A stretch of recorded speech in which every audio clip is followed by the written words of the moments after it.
A couple of years ago, my wife and I, we decided that we wanted to go out and we wanted to see the Grand Canyon. I think for a lot of people, that's kind of one of those items on the list that we want to encounter, we want to see in our lives. And so we took the time, we went out west to do that. And so we flew into Las Vegas, and then we drove straight from the airport. We drove out. It was a couple hours or so to get there. This was kind of during COVID, so we actually had to take a longer route because there was a road that was closed because of COVID. And so anyway, we went out there and spent a few days. And then on the way back, to fly back, we had to fly out of Las Vegas again. And so we thought, you know what, let's, we're going to be there for a few hours that evening before we fly out the next day. So let's kind of go and check out Las Vegas a little bit. Let me tell you what. Whoa! I mean, it was a edumacation, and maybe not the way that I wanted to be edumacated. Okay, I remember when we were walking down the strip there. There were times when Adriana would say to me, "Hey, don't turn, don't look," and then I would say the same thing to her, and I'd say, "Don't turn, don't look," and so. We were down there for a few hours, and we decided, okay, let's just get some dinner. Let's go back to the hotel room, and we left. And I'll just be frank, I don't care if I ever go back again. It was just, I just felt so like fish out of water. I mean, it was just so different. I mean, not just because of, well, let's just say the activities that were going on there, but just, the environment of being from a small central, East Central Indiana town, going to Las Vegas, out west, just very different experience. But I think for many of us though, is when we hear this, my example, I think many of us feel maybe in a very similar way with what's happening in our culture today. There are a lot of things that's happening in our world today that are just so opposite and so different from maybe what you grew up with, through what you've experienced. And obviously, it's very opposite of what the Word of God teaches us. And increasingly, as Christ followers, we are feeling more, I would say, more and more isolated culturally and when it comes to truth. Bible-based faith is something that unfortunately we see in our country is on the decline. We all know that. And this presents for us, as Christ followers, new challenges.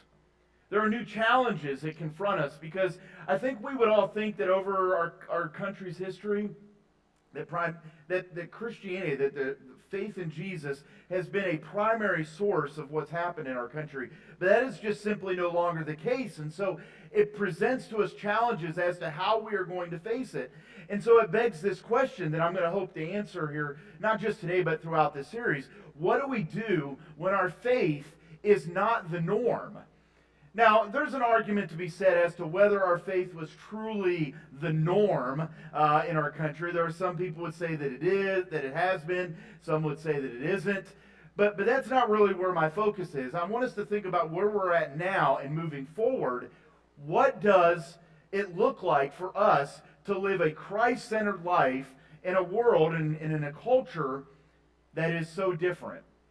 For some of you that are a little bit older today, this change that's happened within our culture it's been very, let's just say, very shocking. It's really rattled us because you can remember back to maybe the days when church or when businesses were closed on Sunday for church, and you had different events and activities that were closed for church activity. I mean, it was just a much different world. I know some of our younger people in here today, you've never experienced that. Yeah, so we're all kind of coming from a different place here on this, but it doesn't matter whether we have lived in that past culture where it was that way, or in the culture where it hasn't been. We are all being faced with challenges in regard to how we live out our faith in Jesus. We as we begin this new series today, walking through the book of Daniel, many think of Daniel. I know some of you, when you hear the book of Daniel, you think of it from a prophetic standpoint. That the book of Daniel is about prophecy, and definitely there's a lot of prophecy in there. As a matter of fact, the latter back end of the book of Daniel is based more off of prophecy. But the first 6 chapters are really more of a narrative. There is some prophecy kind of intermingled in there, but it's really more about Daniel and what he had to confront and what he had to face in his own life. In this story, the story of Daniel is about a man whose faith was being confronted, his family, His worldview was even under assault. And so how would he handle it? And I think we're going to learn so much from him as we go through this series. So if you want to, we're going to be in the first chapter today. We're going to be in verses 1 through 21. I'm going to be using the New Living Translation as we go through this. And it'll be on the screens if you don't have it, or you can use the Bible app if you would like to as well. And I'll be stopping as we go through some of these verses. So let's go ahead and dig into this. It says there in verse 1, it says, during the 3rd year of King Jehoiakim's reign in Judah, King Nebuchadnezzar of Babylon came to Jerusalem and he besieged it. Okay, now I want to just stop here because we really need to understand what's happening before we can really dig into the rest of the book. I want to give you just a really quick, like a super Cliff Notes version of what's happened in Israel's history. We remember that it all kind of started when Israel was led out of Egypt by Moses, and they kind of wandered out through the desert, through the wilderness for 40 years. After they had crossed the Red Sea and they had been disobedient to God, they wandered. But finally, they ended up in the Promised Land, led by one of Moses' proteges, Joshua, who came into the land leading as a general, and they go to battle, and they fight all of these different people groups, and they take a good bit of the land, but let's just say they didn't take all of it. They didn't destroy all of the people groups that were around them, and this would create problems for them. I'm not going to get into all that, but if you want to look in the book of Judges and other books, there's a lot of discussion in those books about how they didn't conquer the people groups who had other false gods.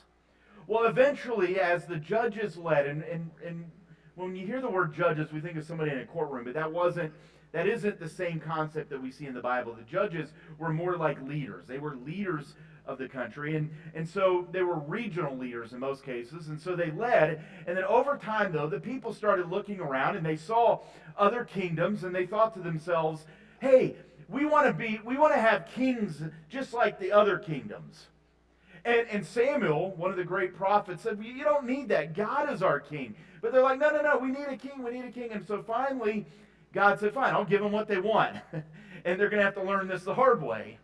And so what they did was they were given a king. The first one was Saul, which some of you may know. He was not the greatest. And then, of course, along came David, and a man after God's own heart. He wasn't perfect. He made mistakes, some pretty big ones. But nonetheless, he loved God. And then there was Solomon, who Solomon started off in a really good way, but ended off kind of poorly. And then after Solomon died, and this was the greatest extent of Israel's kingdom, was during the reign of Solomon. It's when it was the wealthiest, the most powerful. Then they saw a very quick decline because the kingdom then divided into two. Okay? So there was Jeroboam and Rehoboam were the next kings, and they took charge of the northern kingdom and the southern kingdom. The northern kingdom was called Israel. The southern kingdom was called Judah. Okay, and so this is what goes on for many, many, many years until they started being pressured by other kingdoms outside of themselves. And one of them was the kingdom of Assyria. And Assyria came down and conquered the northern kingdom. And then some years later, which brings us to the time of Daniel, who we're going to be looking at, we know that the southern kingdom would hold on for another 120 years after the northern kingdom. And then along comes Babylon, who invades and then eventually conquers the southern kingdom. See, Judah was very weak at this point. I've got a map here I want to show you. Judah was very weak at this point, and they found themselves kind of caught between two great nations. You had the Babylonian Empire here, and then you had the Egyptians here. And who's right smack dab in the middle? You have Judah. And so they're pressured on both sides, and there are some great battles that actually take place in the area of Judah besides what happens in Jerusalem when it is conquered. All right, and so that kind of gives you a little bit of a background. And let's keep reading. It says in verse 2 that the Lord gave him victory over Jehoiakim of Judah and permitted him to take some of the sacred objects from the temple of God. So Nebuchadnezzar took them back to the land of Babylonia and placed them in the treasure house of his God. See, we know from other passages, Jeremiah specifically, we know that the kingdom of Judah, the southern kingdom, had turned its back on God.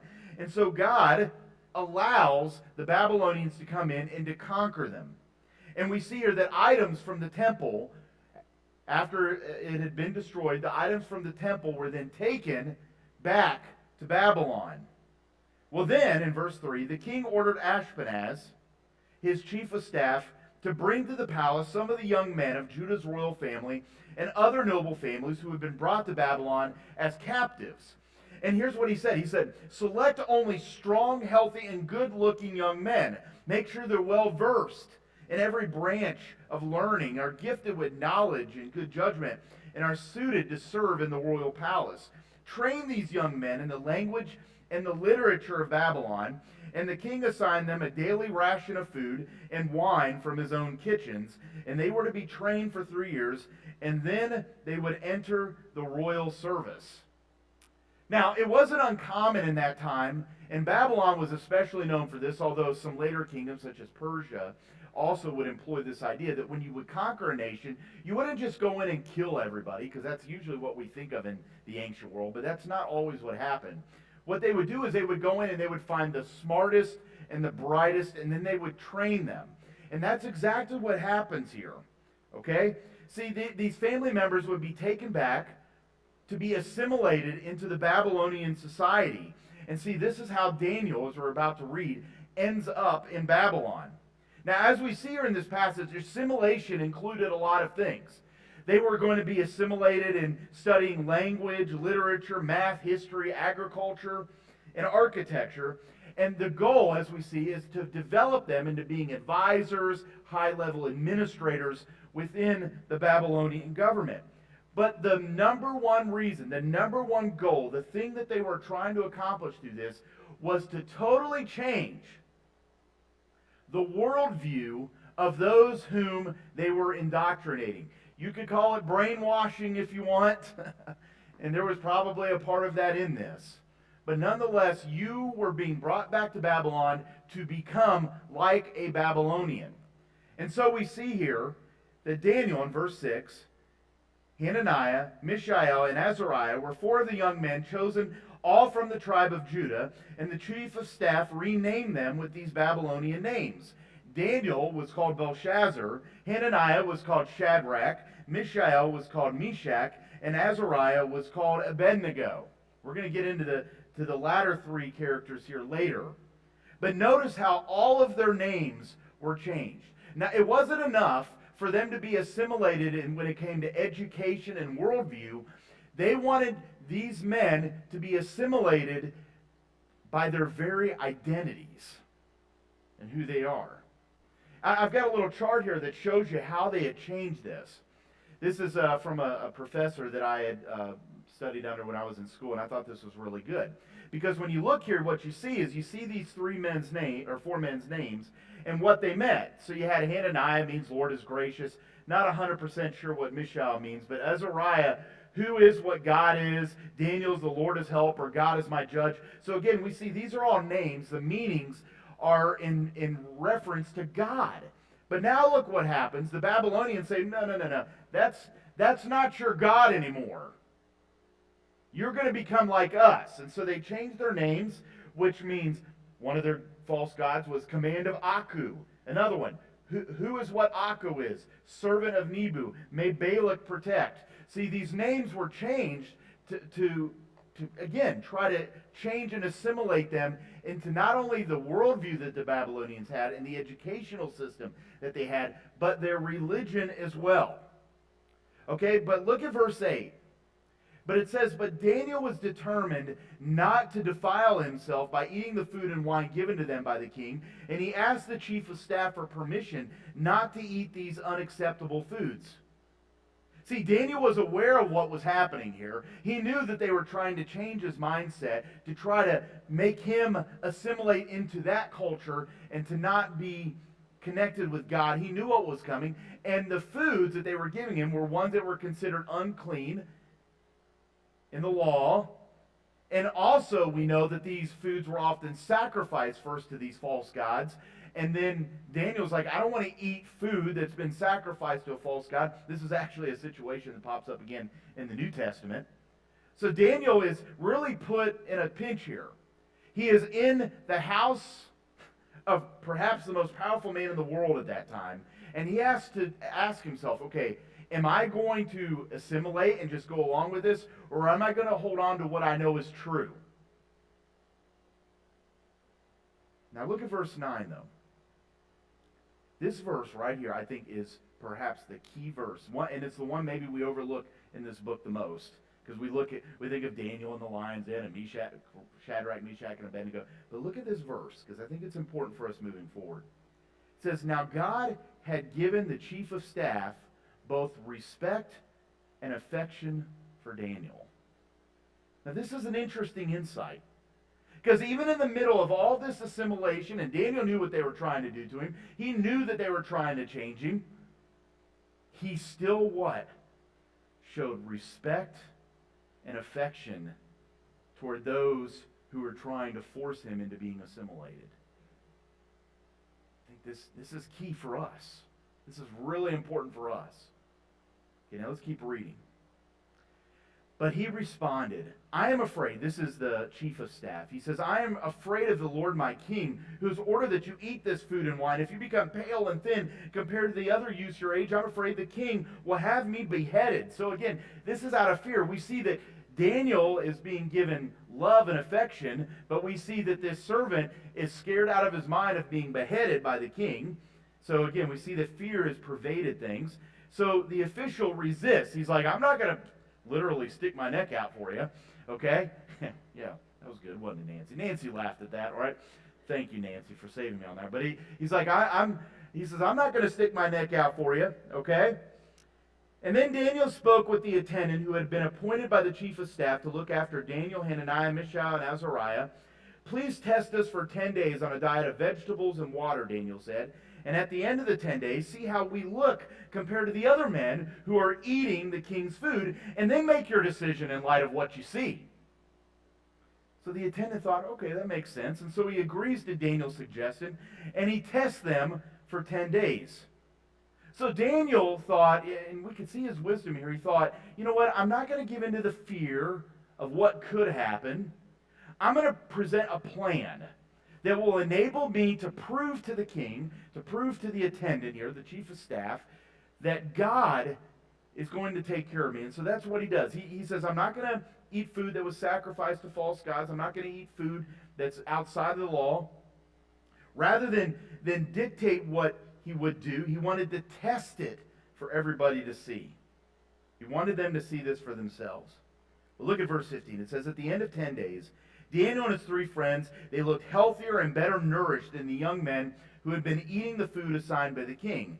And so after that, the attendant fed them only vegetables instead of the food and wine and provided for the others. So see, Daniel proved he found a way to hold on to his faith, to be true to the word of God, while yet honoring those that he was with, specifically the Babylonian officials. He could still serve the king while still overall serving God. Well, God gave these, in verse 17, God gave these 4 young men an unusual aptitude for understanding every aspect of literature and wisdom, and God gave Daniel the special ability to interpret the meanings of visions and dreams. So again, not only did God bless them through this diet that they went through, but he gave them this intellect and this insight that nobody else had. And when the training period, in verse 18, the training period ordered by the king was complete, the chief of staff brought all the young men to King Nebuchadnezzar. And the king talked with them. And no one impressed him as much as Daniel, Hananiah, Mishael, and Azariah. And so they entered the royal service. I mean, I was thinking about this when I was looking. I know you students in here, we're kind of getting closer to the end of the year. Final exams, right? Final exams, you know, they can be scary stuff. Talk about a final exam, right? You got through 3 years of training, and then you got to stand before the most powerful man in all the world. But the most powerful man in all the world is impressed. Actually, when you look at the text here, it says that they were actually interrogated. This wasn't a friendly exam. Well, in verse 20, it says, whenever the king consulted them in any manner requiring wisdom and balanced judgment, he found them 10 times more capable than any of the magicians and enchanters in the entire kingdom. And in verse 21, Daniel remained in the royal service until the first year of the reign of King Cyrus. We know that he served for around 70 years. that he served. Now, before we go on, though, and kind of look at what this means for us, I want us to just do a quick recap here, okay? I want us to think, okay, this is the situation that Daniel is in. The first thing that we realize here is that we have to see that Babylon was the personification of evil.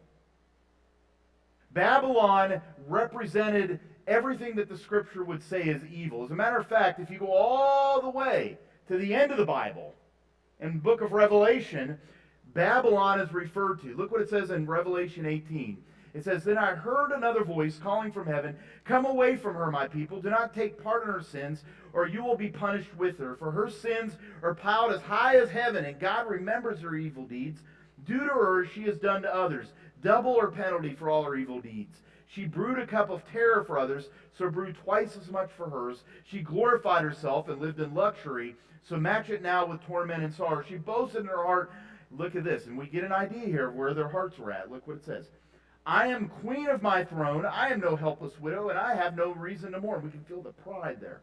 "Therefore, these plagues will overtake her in a single day. Death and mourning and famine. She will be completely consumed by fire, for the Lord God who judges her is mighty." Now, obviously, in the book of Revelation, it's referring to something much bigger than the Babylon that we're looking at here in Daniel. But we get the idea that Babylon was often used as kind of a euphemism to describe evil. And so this is the situation that Daniel finds himself in. And then not only that, he is under a king, Nebuchadnezzar, who was at his very core a conqueror. He had conquered and destroyed many nations around him. He had started with the Assyrians and other large groups. And then, as we saw in the text, he comes into Jerusalem, destroys the temple, and takes the articles of the temple with him. We also know that the culture was ungodly. The official religion and the official educational curriculum was based on the occult.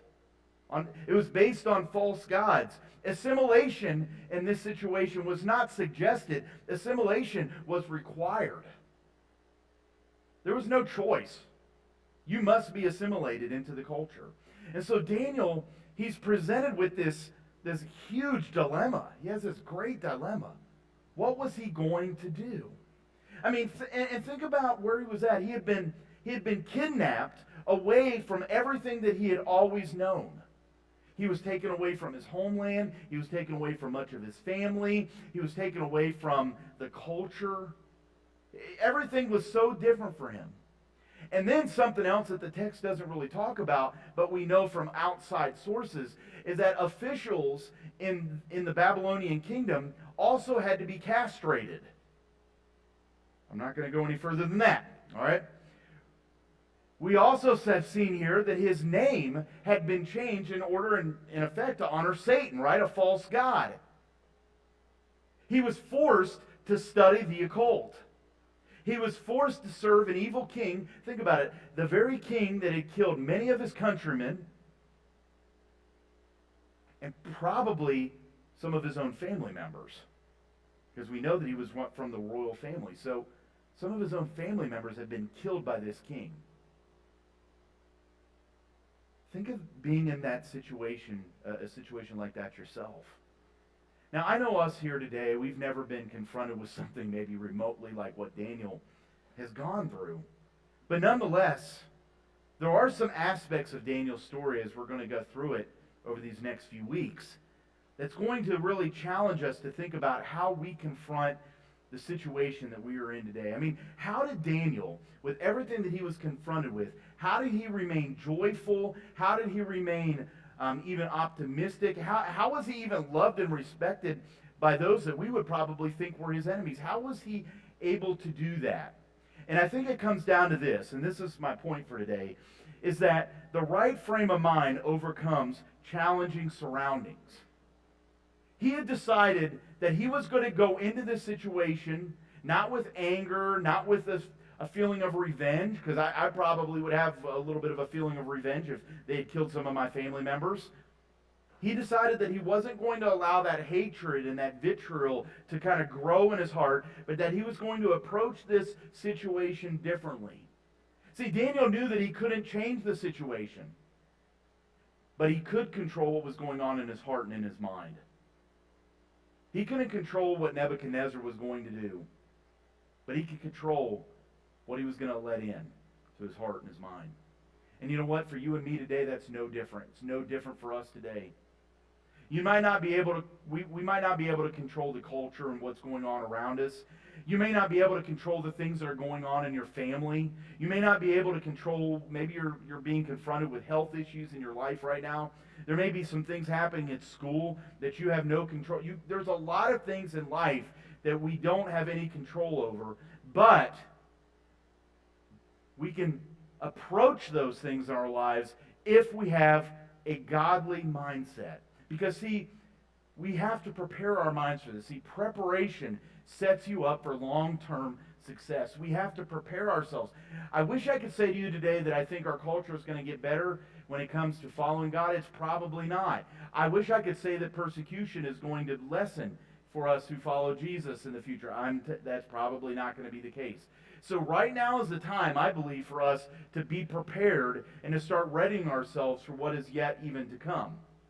You know, I wish that our culture would entirely just turn itself back to God. Let me tell you, I pray for that. I pray for that every day. But whether it does or not, it should have absolutely no bearing on how we interact in Jesus, the joy that we have in our relationship with Jesus. And see, if you're going to keep joy in your life, it comes down to preparing your mind and preparing your heart. There's actually a passage about this in Philippians. Paul writes this. He says, "You must have the same attitude that Jesus Christ had. Though he was God, he did not think of equality with God as something to cling to. Instead, what did he do? He gave up his divine privileges. He took the humble position of a slave and was born as a human being. When he appeared in human form, and look what it says there, and we celebrated this in the last couple of weeks. He humbled himself in obedience to God and died a criminal's death on a cross." See, we are called to have the same mindset as Jesus. See, this is how Daniel was able to get through it, and this is how we are going to be able to get through it, is having that kind of mindset. So how do we get to that? I think we look at the example of Christ and specifically Daniel, and the first thing that we need to try to strive for is, and this is a hard one, I know, but we need to strive to be optimistic. We need to have optimism. Yeah, there was a funny story I heard years ago of a boy who was super optimistic. He was just always happy and joyful and optimistic, and his parents, they were really, really worried that as he got out into the real world, that this optimism might get him into trouble. And so they did this really, it's kind of a mean thing, but they were trying to get the point across. So they thought, you know what we're going to do? We're going to fill up his bedroom with manure. All right? We're going to fill up his bedroom with manure, and we're going to see that he isn't going to be happy with this when he walks in. So when he walks in the house, he goes in the room and he notices that there's manure in there, and they're like, all right, finally he's going to see the reality of life, that sometimes life really stinks. And so, literally, and room really stinks. And then he goes into the room, and much to their surprise, he goes in and he starts digging through the manure, and they ask him, they're like, what in the world are you doing? And he says, well, there must be a pony in here somewhere, right? I mean, all this manure, there's got to be a pony in here. See, that's optimism, isn't it? You know what? In our lives, we have been thrown a lot of manure. The question is, what are we going to choose to look for as we're in that pile of manure? See, Daniel was optimistic, and he influenced the people around him because he knew that God was in control. That's how he could be optimistic. In Romans 8:28, it says, we know that God causes everything to work together for the good of those who love him and are called according to his purpose for them. Jesus said in Matthew 16, now I say to you that you are Peter, which means rock, and upon this rock I will build my church. And look what it says here. When he's talking about the church, not Peter, he's talking about the church. He says, and all the powers of hell will not conquer it. See, that's why we can be optimistic, because God will never be conquered. Daniel knew he could be optimistic, that even though his country was gone, his family, many were dead, his home was hundreds, thousands of miles away, he knew he could be optimistic because he knew that God was in control. He understood how God does things. He understood that sometimes the short-term success of the wicked is God's will. And that's what's happening here. See, sometimes God will allow bad things to happen in order to achieve a bigger goal. Yes, God sometimes even works through evil government, as we see here, and we're going to see here in the book of Daniel. You know, in Romans, it tells us when it comes to government, something that might be surprising. And we were talking in our group this morning that we have a challenge, a slightly bigger challenge than maybe those who have come before us, because while our interactions with government, we may agree or disagree with government, we have a voice in that government. In Daniel's time, he had no voice. So really all he could do was just to trust God, that God was going to take care of things. But for us, sometimes we can be a little bit, I think, disrespectful toward government. I've caught myself doing that a few times too. But in Romans, it says everyone must submit to the governing authorities for all. Look what it says. It says for all authority. It doesn't say for your favorite political party's authority comes from God. It says for all authority comes from God, and those in positions of authority have been placed there by God. So anyone who rebels against authority is rebelling against what God has instituted, and they will be punished. So again, there's this concept that we are to respect those that God has put in authority, even those that we don't agree with. Do you think that Daniel agreed with Nebuchadnezzar? Not at all. But he respected him. And he showed affection to the people around him. And he was loved and respected by them. See, Daniel knew that panic and despair is not from God. He knew that. And because he knew that, he could have optimism. He understood that worrying and freaking out wasn't going to change anything. See, fear isn't from God. So he decided to choose optimism. Now there's something else we can do to prepare, and that is to be humble. Humility. See, Daniel knew that everyone should be respected, even in God's enemies. I've already touched on this a little bit. I love how in this passage that it tells us that he's loved and respected by the people who had torn him from his family. See, just because someone has done something wrong to you does not put us in the place to use pride or authority to get back at them. Sometimes maybe you think, well, you just wait till I get the chance. Well, when you make that statement, what you're saying is wait until I'm put in a place of authority, a place of pride, for me to then show retribution. And I'm sure many of Daniel's countrymen chose that. They just thought, well, one of these days we're going to get back at them. But that wasn't Daniel's mindset. He said, this is where I'm at. This is where God's placed me. I know God is in control. And so I'm going to love and respect those with whom I'm subjugated to. I want you to know that humility goes a really long way in tough times.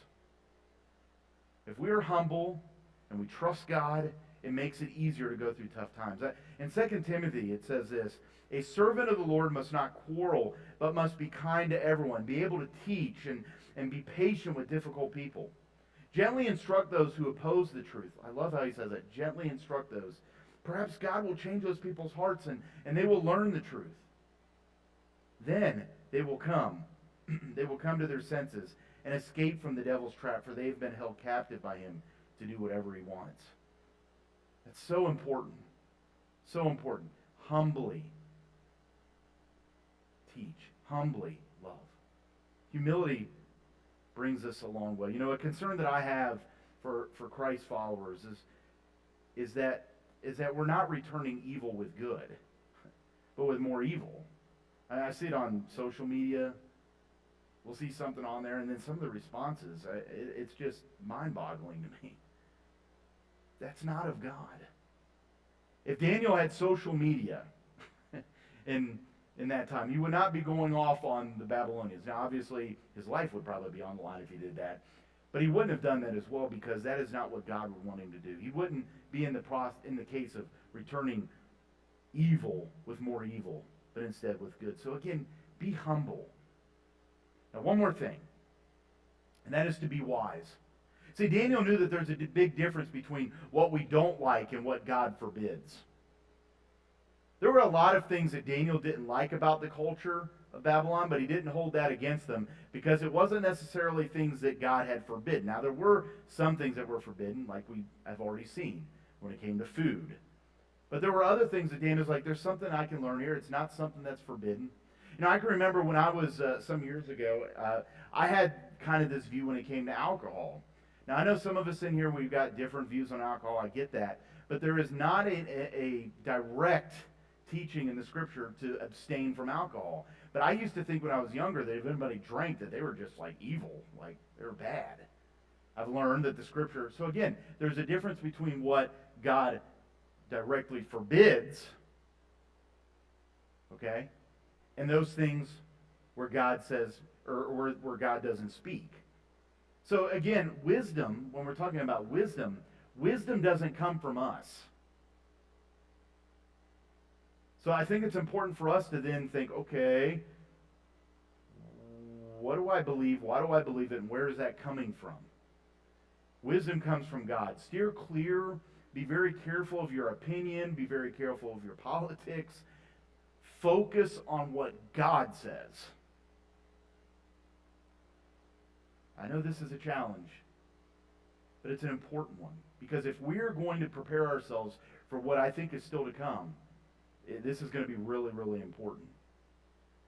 I love what it says in Acts 4. There's this instance of when the disciples had been out preaching and teaching about Jesus, and they were brought before the leaders, and it said that they called the apostles and commanded them never again to speak or teach in the name of Jesus. But Peter and John replied, "Do you think God wants us to obey you rather than him?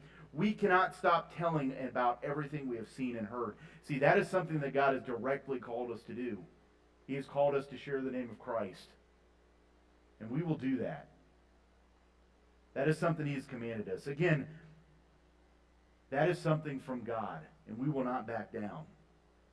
See, it was about this. The reason they didn't back down, the reason we don't back down is because it's about Jesus. We don't stop talking about Jesus. We don't stop talking about God's truth.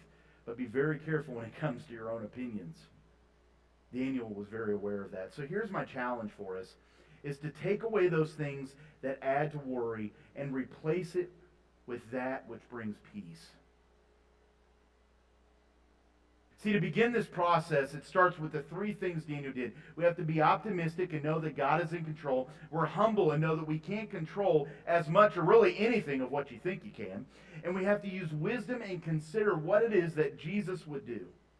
And if we can do those things, then I think we can approach a very challenging culture and a very challenging time, just like Daniel did. And we can not just approach it, we can be confident in it. You know, in school, it can be really tough to follow Jesus. But if you don't control everything and you leave it in God's hands, and you say, God, I know I can't control what so-and-so does in class or on my team, I'm going to leave that in your hands. But what I am going to do is I'm going to be loving, and I'm going to be respectful, and I'm going to show that I care about them. That is something you can do. And that's what Daniel did. I mean, at work even, sometimes things can seem chaotic. But choose to love instead of complaining or trying to fix things on your own, or you can change your workplace first by letting God change you. See, that's what Daniel was doing. He was changing the environment in the palace by letting God change him first. And when it comes to our friends and our relationships, look for the good in people. Find optimism. Don't assume that you can fix everything in a person. Maybe there's a friend that you think, I need to fix this. Share with them the truth of Jesus. Share with them Jesus' love. And leave it in God's hands, just like it mentioned there in Philippians. See, the thing is that we can live with joy even in the midst of the broken world. We can live with joy even in the midst of everything. You know, Max Lucado tells a story about a man named Robert Reed. I think we have a picture of him. Robert Reed is a very interesting story.